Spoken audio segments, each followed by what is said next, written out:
If we don't have personal boundaries, that can really, drain us and make us feel overwhelmed, overstimulated. It can make us feel resentful. We can walk around with a lot of suppressed anger, and that's not good for anyone. So in today's video, I want to share with you 3 easy practical things that you can start doing right now to help you set better personal boundaries if that's something that you struggle with. I always say that we teach people how to treat us.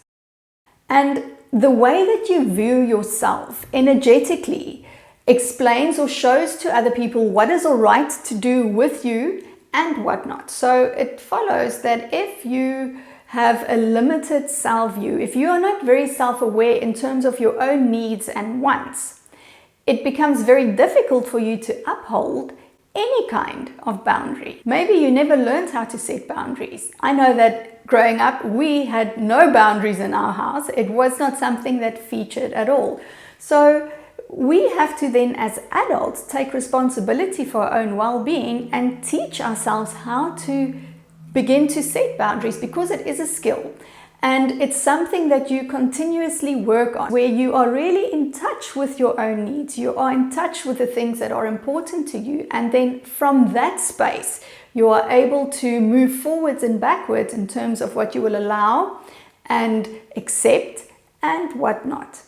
Typically what happens is when our boundaries are violated, we end up feeling like we don't have any control in our own lives. We feel as if we are just subjected to anything that is happening around us and that we absolutely have no say in what's going on. Because we don't like conflict and we don't like confrontations. We are hesitant to say no, or to put our foot down, or to not do what people want us to do, even if it doesn't suit us. A lot of times we might feel guilty because you think that you are hurting the other person, or that you are making life difficult for them, or you should actually help out because there's no reason why you can't. And what I can say to that is it's necessary for us to kind of reframe the way that we see how responsible we are for other people, because you are not responsible for someone else's well-being. The only thing that you are responsible for is how you are going to show up in the world. So I've got 3 practical tips that you can begin to use right now, and they are all built around the basis of self-awareness, because in order to have boundaries, you need to know what works for you and what doesn't work for you. So we really need that self-awareness to allow us to show up in the way that we want to.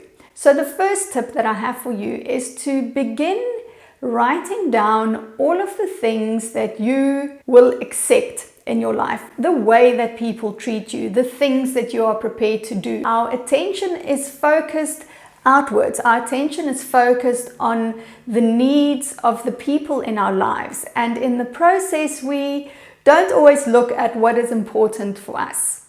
But as I said earlier, the problem when you do that is you begin to become resentful, because it feels subconsciously as if you don't have a say in your own life. So begin to understand what it is in your own life that you want, that you will embrace, and that you will accept. Begin to analyze what your values are, what is important for you, and then find ways in which you can begin to honor your values. So once you have created this list, and you can take your time in doing it. It doesn't have to be in one setting. So take a couple of days to just brainstorm some thoughts.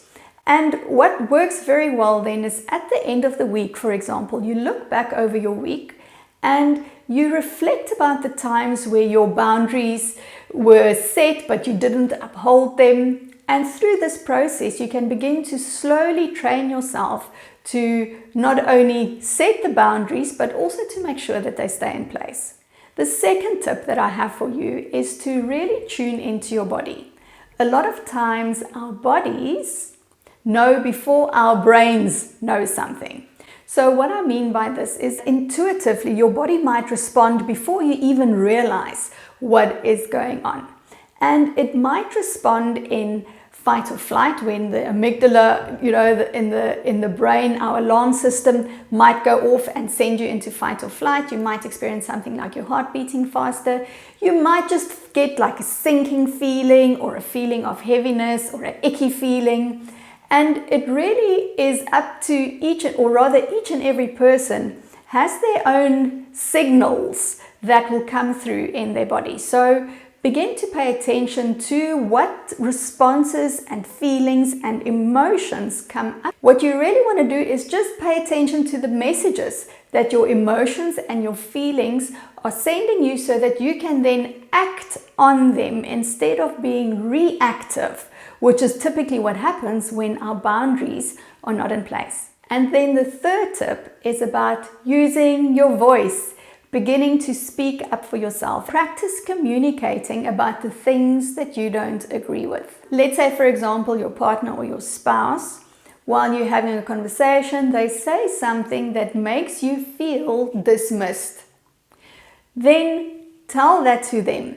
Open the conversation. Don't be quiet and invalidate your own thoughts. So come from a place of being open and honest and express what your feelings are about being dismissed or not listened to in the way that you really would appreciate. I really hope that this video has helped you a little bit to establish boundaries and to begin to work with boundaries if this is something that you have been struggling with.